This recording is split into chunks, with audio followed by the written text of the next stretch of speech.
There is an ancient Japanese philosophy that warriors carried with them before stepping into battle, long before swords were drawn or armor was donned.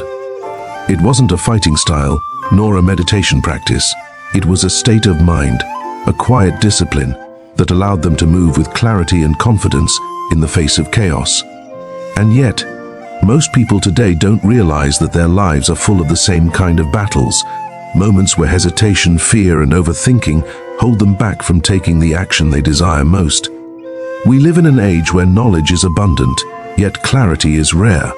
Courses, mentors, strategies, tutorials, and endless content are available at our fingertips, yet few ever truly act.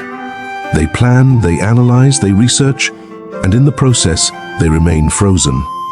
It's ironic, isn't it? In a world where information is unlimited, action is the rarest commodity. We drown in possibilities while paralyzed by indecision. You think about starting a project, but the excitement fades as you compare every option. You think about changing careers, but you spend months plotting the perfect plan. You think about creating something meaningful, but every potential outcome is dissected until the original spark vanishes entirely.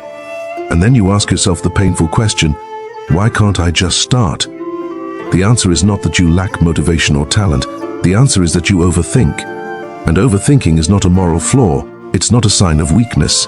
It is often the mark of intelligence and sensitivity, because the more your mind perceives, the more it hesitates. Every choice you make, no matter how small, consumes mental energy. Should I speak up? Should I invest? Should I try? Every thought requires comparison, prediction, and judgment. Multiply that by fear.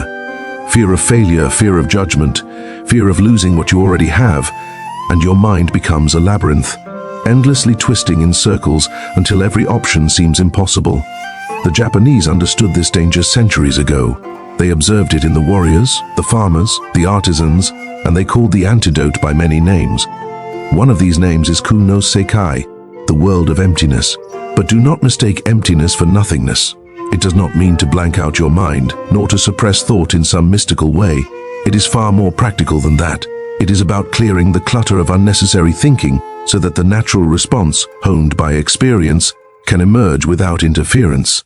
It is about action that flows naturally from preparation, intuition, and presence, rather than action delayed by hesitation. Miyamoto Musashi, the legendary samurai, wrote about this state in his Book of 5 Rings. He described a mind free from attachment, unclouded by fear or distraction, capable of responding instinctively to any challenge. He wasn't describing meditation for peace. He was describing survival. In a duel, a second of hesitation can be fatal. There is no time to plan, no time to debate, no time to doubt. You move, and the results follow. Your life may not involve swords, but opportunities arrive in the same way, fleeting, demanding, and unforgiving. Every time a door opens, you have two choices: act or hesitate until the moment disappears. Most people choose hesitation, not because they lack talent or courage or vision, but because they were trained to overthink. School teaches analysis, society teaches caution, experience teaches fear. And so you find yourself trapped in an endless cycle of preparation, planning, and worry, until only regret remains. What if I had tried? This is the quietest, heaviest regret of all. But there is a way to break free, and it does not involve more thinking. It requires removing the unnecessary, trusting what you know, and allowing your instincts and experience to guide you. This is the essence of Kuno Sekai. Let me tell you the story of someone who discovered this, not through philosophy alone, but through living it. His name was Akira Tanaka, a 32-year-old software developer in Tokyo. Akira had always been meticulous, careful, and ambitious. At work, he was the one colleagues turned to when a project stalled, when a bug seemed impossible to fix, when clients were unhappy. Yet despite his competence, Akira never started his own company, never released his innovative app, and never pursued his creative ideas. He spent years preparing, reading about entrepreneurship, analyzing markets, studying every step, calculating every possible outcome, and still, nothing ever happened. Opportunities came and went. Friends invited him to collaborate, investors showed interest, but he hesitated, saying to himself, "I need to be ready, I need to be sure." And the truth was, he would never be ready. No amount of analysis could erase the fear of uncertainty, the possibility of failure, or the judgment of others. Akira was imprisoned by his own mind. And then he met Rei, a 60-year-old entrepreneur who had once moved from Osaka to New York to start her small design firm. Rei had built her business from nothing, and she carried herself with calm confidence that Akira immediately noticed. They met at a tech conference, and Rei watched Akira present a solution to a complex coding problem. She noticed how he analyzed every angle, how he considered every scenario, how he hesitated before each recommendation. She also saw his talent, the rare kind that comes from deep understanding and skill. After his presentation, she approached him. "You're brilliant," she said, "but brilliance alone will not create change. You are held back not by lack of ability, but by overthinking." Akira was stunned. He had never heard someone say it aloud. Rei continued, "I have a project I am expanding. I need someone who understands systems, innovation, and people. Someone with vision, someone who can act. Would you be willing to join me?" Akira's heart raced. This was the opportunity he had always dreamed of. But his mind immediately flooded with reasons not to say yes. What if I fail? What if I don't know enough? What if this ruins my stability? What if Rei changes her mind? And so he said, "Can I think about it?" Rei nodded, not with disappointment, but with understanding. "Of course, just remember this, you will never feel ready. The mind will always demand certainty, but certainty does not exist. Only action exists." Akira left the meeting, mentally exhausted. For 3 weeks he ran through every scenario.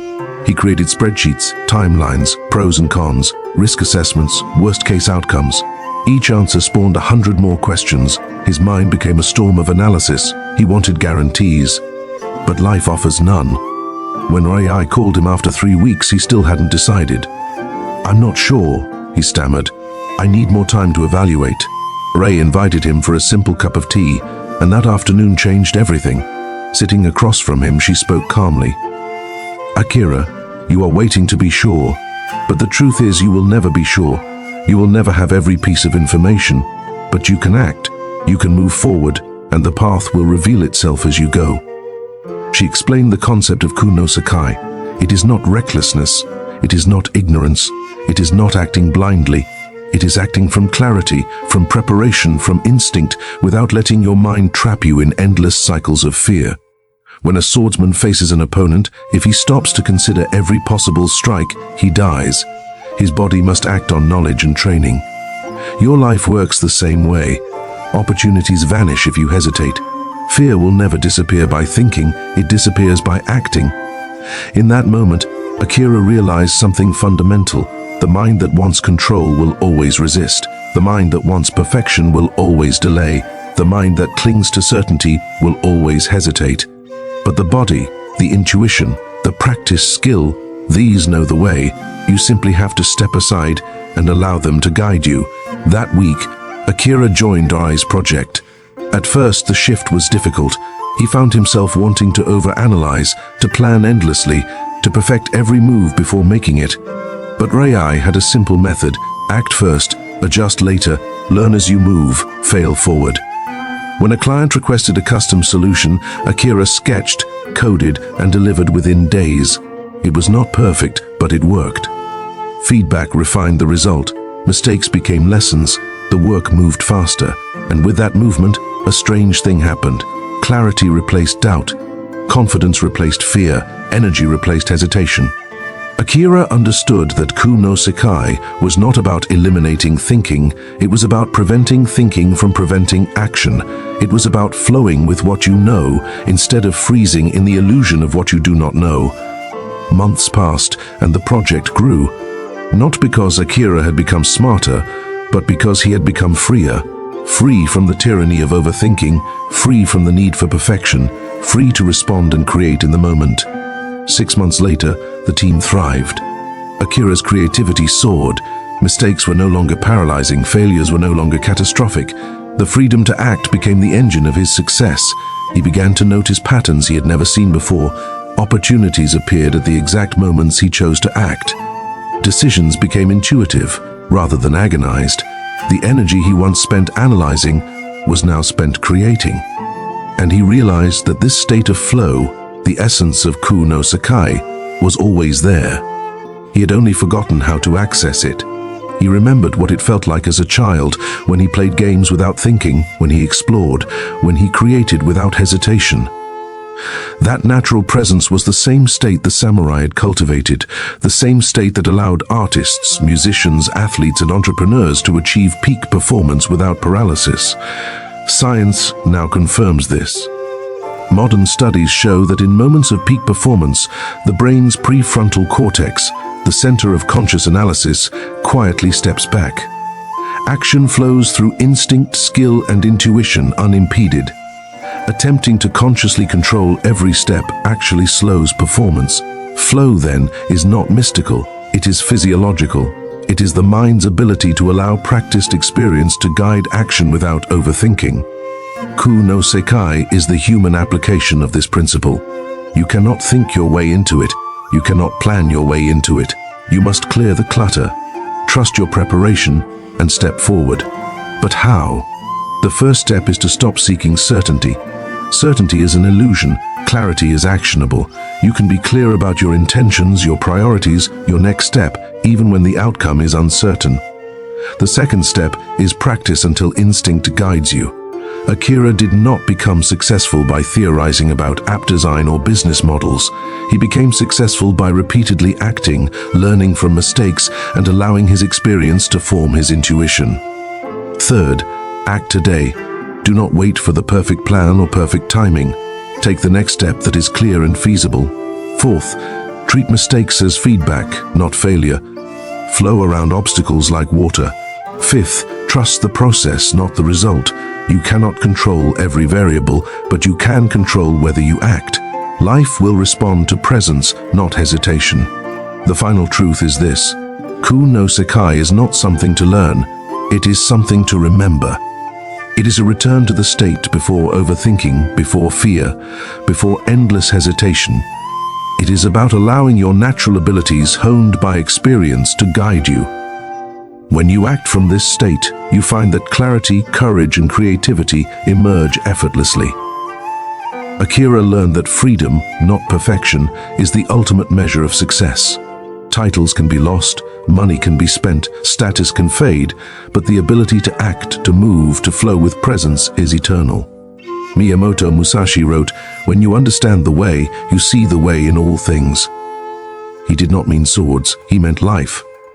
Ku no Sekai is the same principle. It is not a technique, it is a way of being. It is about moving without hesitation, choosing without paralysis, living without the illusion of control, and trusting the flow that is always available. It is about stopping overthinking and starting to move. This is your invitation. Release the prison of analysis. Step into action.